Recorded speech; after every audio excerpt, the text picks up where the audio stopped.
Shalom, saudaraku yang terkasih, dimanapun berada dan sedang melakukan aktivitas apapun, kita jumpa lagi sore hari ini.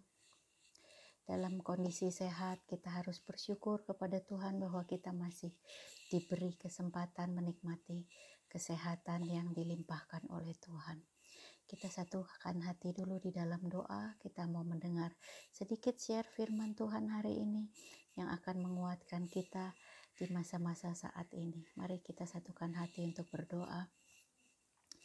Bapa, kami mengucap syukur Tuhan atas segala apa yang Kau berikan kepada kami, perlindungan-Mu, kesehatan daripada Engkau Tuhan, kesempatan kami menikmati hari-hari kami, kesempatan kami juga untuk melakukan banyak aktivitas, banyak hal-hal yang berguna di sisa hidup kami. Itu semua bukan karena kuat gagah kami, tetapi karena Engkau yang mengaruniakannya kepada kami.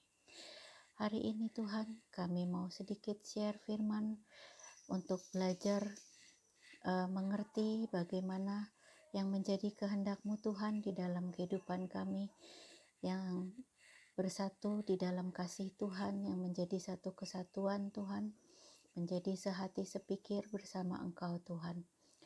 Terima kasih Bapa, segala sesuatunya terjadi hanya karena kemurahan Tuhan dalam hidup kami. Terpuji-pujilah nama-Mu ya Tuhan, Kau Allah yang luar biasa, Allah yang baik, Allah yang perkasa. Di dalam nama Tuhan Yesus kami berdoa. Amin. Saudaraku, kita mau share sedikit firman Tuhan dari Yohanes 6 ayat 1 sampai 9. Yesus memberi makan 5.000 orang. Sesudah itu Yesus berangkat ke seberang danau Galilea, yaitu danau Tiberias. Orang banyak berbondong-bondong mengikuti Dia karena mereka melihat mujizat-mujizat penyembuhan yang diadakannya terhadap orang-orang sakit. Dan Yesus naik ke atas gunung dan duduk di situ dengan murid-muridnya, dan Paskah hari raya orang Yahudi sudah dekat. Ketika Yesus memandang sekelilingnya dan melihat bahwa orang banyak berbondong-bondong datang kepadanya, berkatalah ia kepada Filipus, "Di manakah kita akan membeli roti supaya mereka ini dapat makan?" Hal itu dikatakannya untuk mencobai Dia, sebab Dia sendiri tahu apa yang hendak dilakukannya. Jawab Filipus kepadanya, "Roti seharga 200 dinar tidak akan cukup untuk mereka ini, sekalipun masing-masing mendapat sepotong kecil saja." Seorang dari murid-muridnya, yaitu Andreas, saudara Simon Petrus, berkata kepadanya, "Di sini ada seorang anak yang mempunyai 5 roti jelai dan 2 ikan. Tetapi apakah artinya itu untuk orang sebanyak ini?" Kata Yesus, "Suruhlah orang-orang itu duduk. Adapun di tempat itu banyak rumput, maka duduklah orang-orang itu, kira-kira 5.000 laki-laki banyaknya." Lalu Yesus mengambil roti itu, mengucap syukur dan membagi-bagikannya kepada mereka yang duduk di situ. Demikian juga dibuatnya dengan ikan-ikan itu sebanyak yang mereka kehendaki. Kita sampai di situ. Ada pembelajaran berharga di sini. Apa yang Tuhan mau kita lakukan di dalam satu komunitas. Kita semua terikat di dalam satu komunitas di mana kita bertumbuh kerohanian kita, di mana kita dibina. Saat itu Yesus bersama murid-muridnya mengalami satu persoalan oleh karena banyaknya orang yang mengikuti Yesus. Saudaraku yang terkasih, di dalam satu komunitas pasti ada persoalan. Tidak mungkin tidak ada persoalan yang timbul.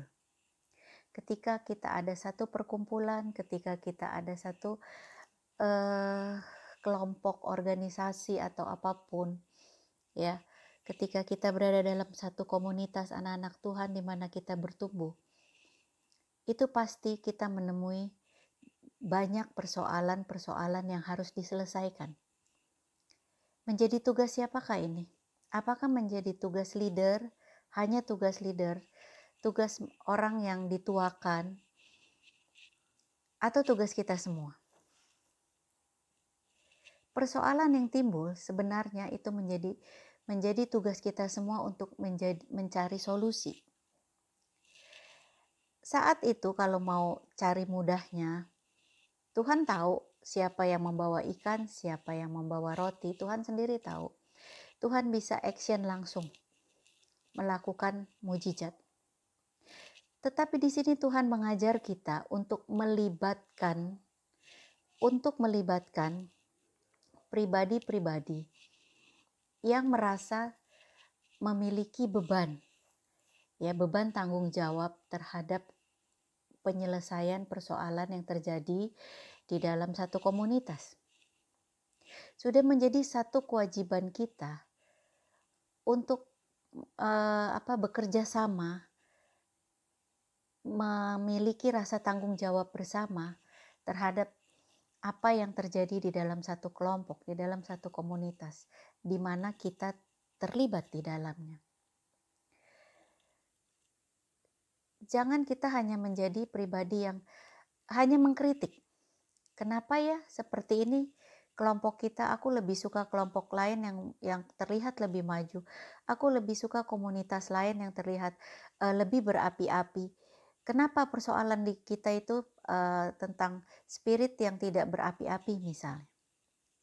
Di sini perlu diketahui oleh kita semua yang menjadi titik persoalan ketidakmajuan dari satu komunitas kita, yang menjadi stuck dari komunitas kita, itu apa? Dan tanggung jawab kita semua sebagai pribadi yang terlibat untuk mencari solusi, untuk memberi masukan, untuk bertindak bersama, bukan cuma bicara.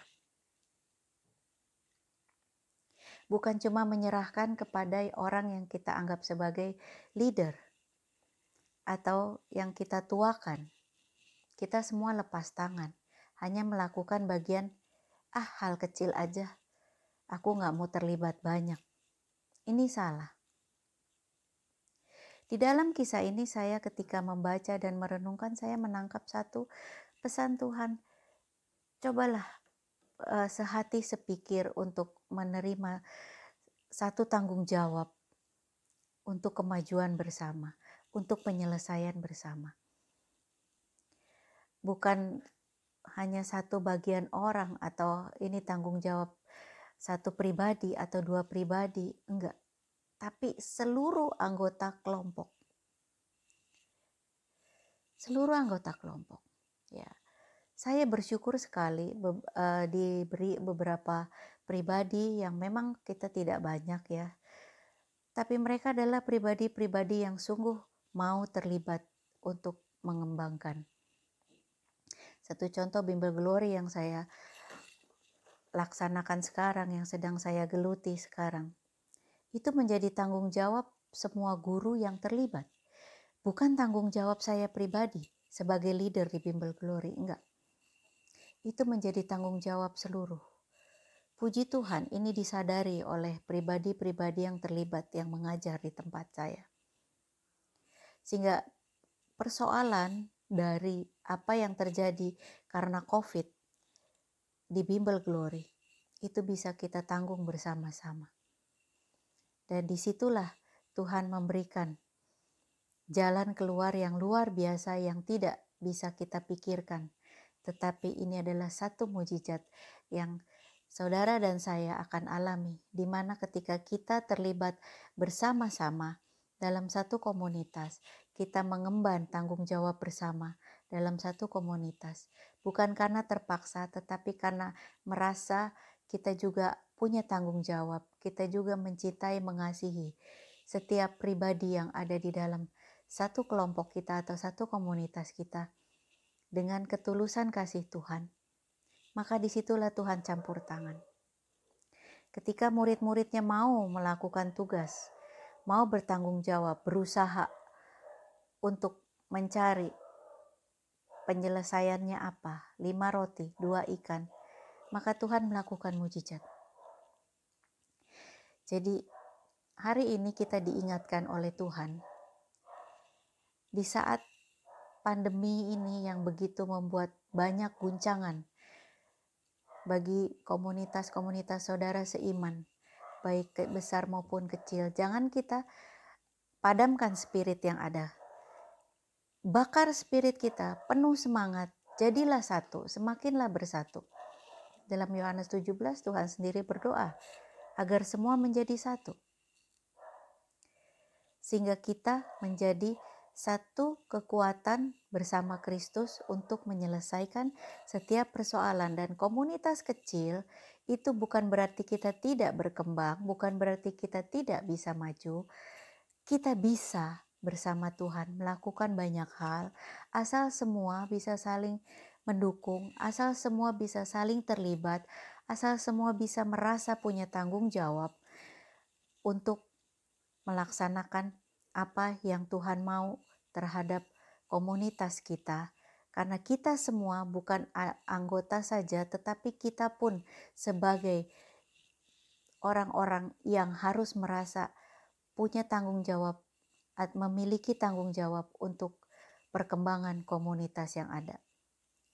Jadi saudaraku, sore hari ini pesan singkat yang saya terima dan yang saya bagikan kembali adalah marilah kita memiliki sama-sama kemauan, beban tanggung jawab yang harus kita ambil dengan sukarela, dengan sukacita untuk kita saling mendukung dan kita sama-sama kerja tim menyelesaikan setiap persoalan yang terjadi di dalam komunitas kita. Kecil bukan berarti kita tidak bisa maju, kecil bukan berarti tidak bisa dewasa, tetapi kita adalah satu kelompok kecil yang kuat, satu kelompok kecil yang berjalan bersama Tuhan, yang bisa menerima banyak mujizat dan yang bisa memberkati banyak orang dan tidak sia-sia di dalam apa yang kita kerjakan. Terima kasih. Selamat sore. Tuhan Yesus memberkati. Shalom. Salam sehat. Damai sejahtera di dalam nama Tuhan Yesus Kristus. Amin.